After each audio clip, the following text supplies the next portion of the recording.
Ismail Enver Pasha was an Ottoman military officer and a leader of the 1908 Young Turk Revolution. He became the main leader of the Ottoman Empire in both the Balkan Wars and in World War I. In the course of his career he was known by increasingly elevated titles as he rose through military ranks, including Enver Efendi, Enver Bey, and finally Enver Pasha, Pasha being the honorary title Ottoman military officers gained on promotion to the rank of Mir Lever. After the Ottoman coup d'état of January 1913, Enver Pasha became the Minister of War of the Ottoman Empire, forming one-third of the triumvirate known as the Three Pashas, who held de facto rule over the empire from 1913 until the end of World War I in 1918. As war minister and de facto commander-in-chief, Enver Pasha was the most powerful figure of the government of the Ottoman Empire. He decided to involve the empire in World War I on the side of Germany. Along with Talat and Cemal, he was one of the principal perpetrators of the Armenian genocide. Prior to World War I, he was hailed at home as the hero of the revolution, and Europeans often spoke of Ottoman Turkey as Enverland. Early life and career. Enver was born in Istanbul on the 22nd of November 1881. Enver's father, Ahmed, was either a bridge keeper in Monastir or a small-town public prosecutor in the Balkans, and his mother Aisha, an Albanian peasant. His uncle was Halil Pasha. Enver had two younger brothers, Nuri and Mehmed Kemal, and two younger sisters, Hasine and Medya. He studied for different degrees in military schools in the empire and ultimately graduated from the Harp Akademisi with distinction in 1903. He became a major in 1906. He was sent to the Third Army, which was stationed in Salonika. During his service in the city, he became a member of the Committee of Union and Progress. Rise to power. Young Turk Revolution. In 1908, the Young Turk Revolution broke out in Salonika, and the young Enver quickly became one of its military leaders.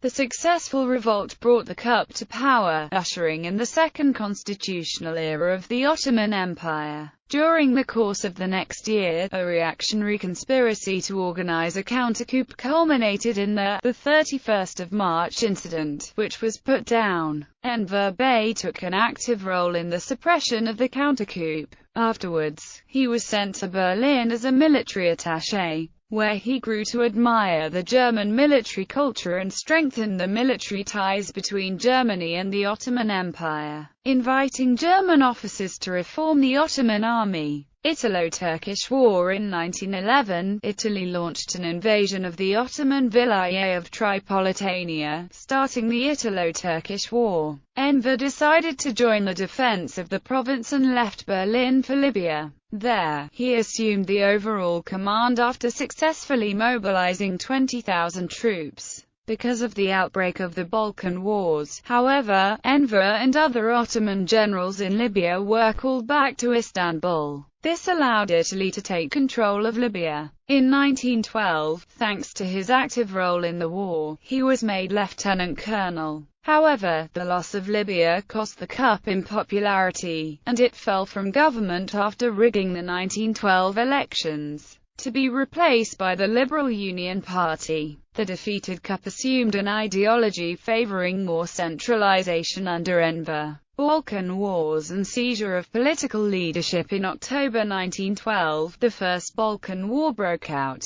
where the Ottoman armies suffered severe defeats at the hands of the Balkan League. These military reversals weakened the government, and gave Enver his chance to grab for power from the Liberal Union. In a coup in January 1913, he returned power to the Cup from the Liberal Union and introduced a triumvirate that came to be called the Three Pashas. He took the office of Minister of War. In 1914, he was again Minister of War in the cabinet of Selim Pasha, and married HIH Princess Emin Nashiya Sultan, the daughter of Prince Suleiman, thus entering the royal family as a Damit. His power grew steadily while Europe marched towards total war. He then left the peace negotiations then underway in London. The renewed hostilities only worsened the empire's situation, however, as the two major remaining strongholds of Adrianople and Yanina fell to the Bulgarians and the Greeks, respectively,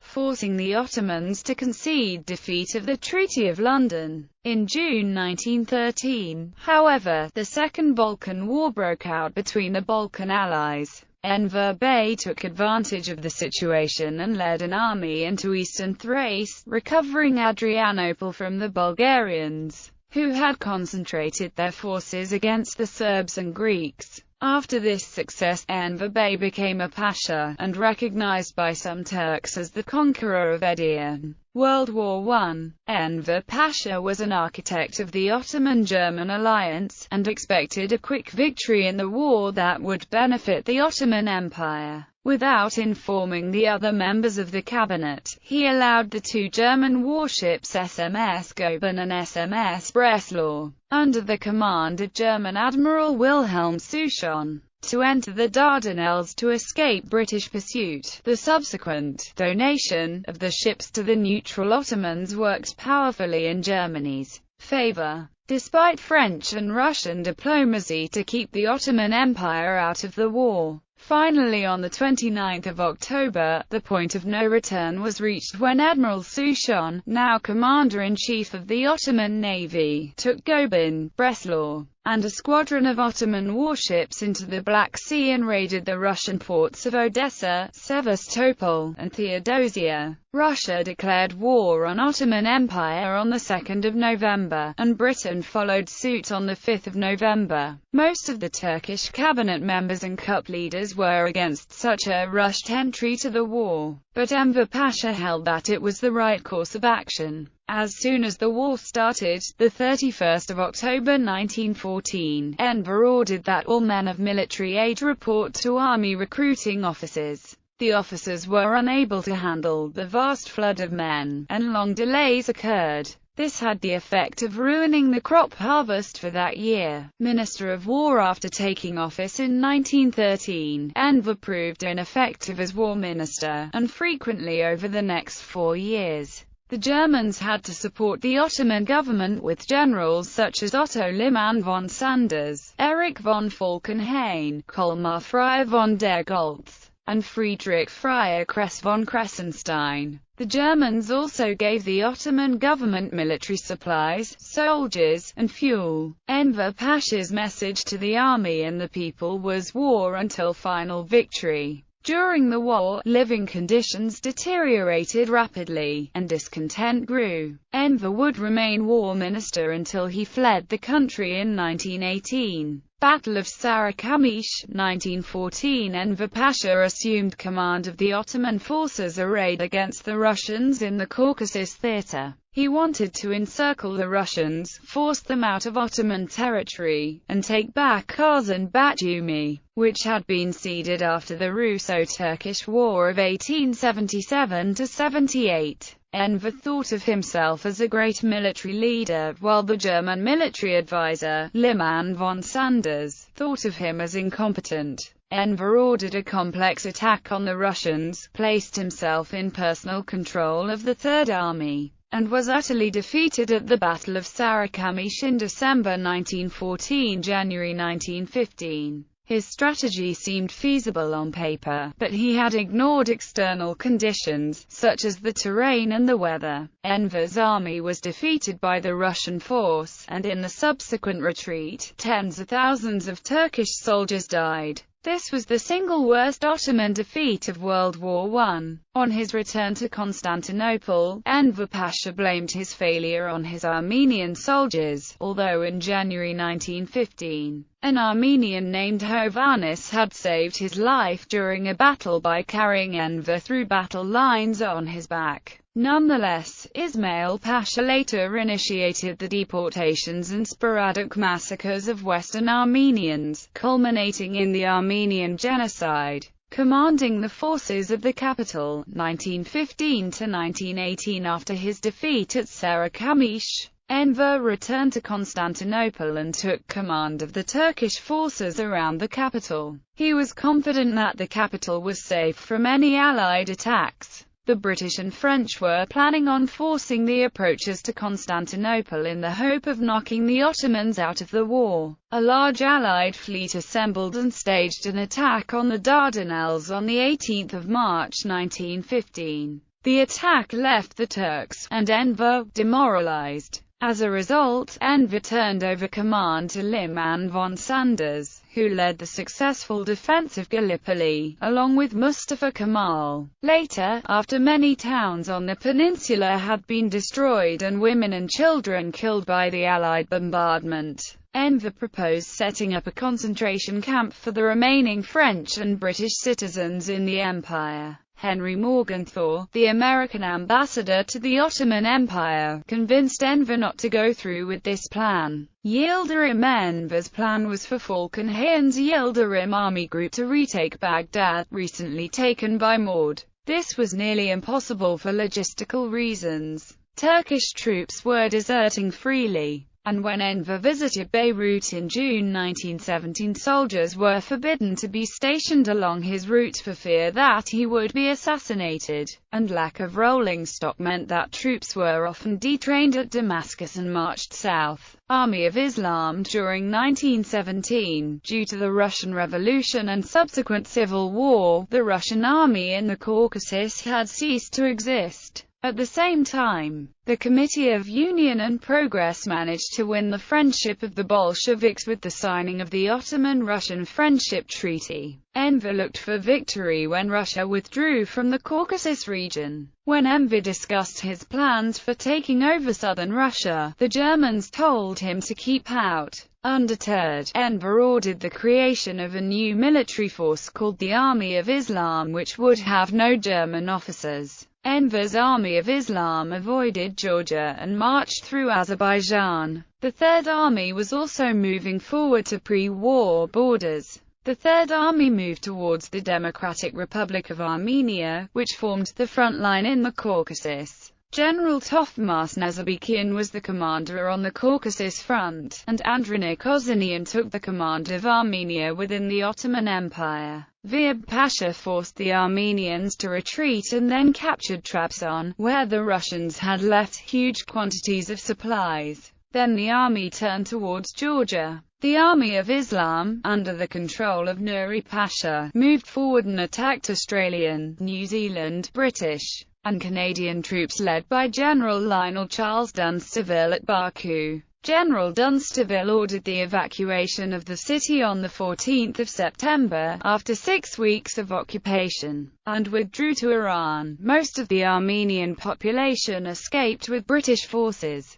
The Ottomans and their Azerbaijani allies, after the Battle of Baku, entered the city on 15 September. However, after the Armistice of Mudros between Great Britain and the Ottoman Empire on 30 October, Ottoman troops were replaced by the Triple Entente. These conquests in the Caucasus counted for very little in the war as a whole. Armistice and exile. Faced with defeat, the Sultan dismissed Enver from his post as war minister on 4 October 1918. While the rest of Talat Pasha's government resigned on 14 October 1918. On 30 October 1918, the Ottoman Empire capitulated by signing the Armistice of Mudros. 2 days later, the three Pashas all fled into exile. On 1 January 1919, the new government expelled Enver Pasha from the army. He was tried in absentia in the Turkish courts-martial of 1919-20 for crimes of plunging the country into war without a legitimate reason, forced deportation of Armenians and leaving the country without permission, and condemned to death. Enver first went to Germany, where he communicated and worked with German communist figures like Karl Radek. In April 1919, Enver left for Moscow in order to serve as a secret envoy for his friend General Hans von Seeckt, who wished for a German-Soviet alliance. In August 1920, Enver sent Seat a letter in which he offered on behalf of the Soviet Union the partition of Poland in return for German arms deliveries to Soviet Russia. Besides working for General von Seat, Enver envisioned cooperation between the new Soviet-Russian government against the British, and went to Moscow. There he was well received, and established contacts with representatives from Central Asia and other exiled CUP members as the director of the Soviet government's Asiatic department. He also met with Bolshevik leaders, including Lenin. He tried to support the Turkish national movement and corresponded with Mustafa Kemal, giving him the guarantee that he did not intend to intervene in the movement in Anatolia. Enver Pasha went to Baku between 1 and 8 September 1920 to take part in the failed Congress of Eastern Peoples, representing Libya, Tunisia, Algeria, and Morocco. He later returned to Berlin where he tried to establish a secret organization that would transfer Russian military assistance to Turkey, an attempt that eventually failed. Relations with Mustafa Kemal. Much has been written about the poor relations between Enver and Mustafa Kemal, two men who played pivotal roles in the Turkish history of the 20th century. Enver disliked Mustafa Kemal for his circumspect attitude toward the political agenda pursued by his Committee of Union and Progress, and regarded him as a serious rival. Mustafa Kemal considered Enver to be a dangerous figure who might lead the country to ruin. He criticized Enver and his colleagues for their policies and their involvement of the Ottoman Empire in World War I. In the years of upheaval that followed the armistice of October 1918, when Mustafa Kemal led the Turkish resistance to occupying and invading forces,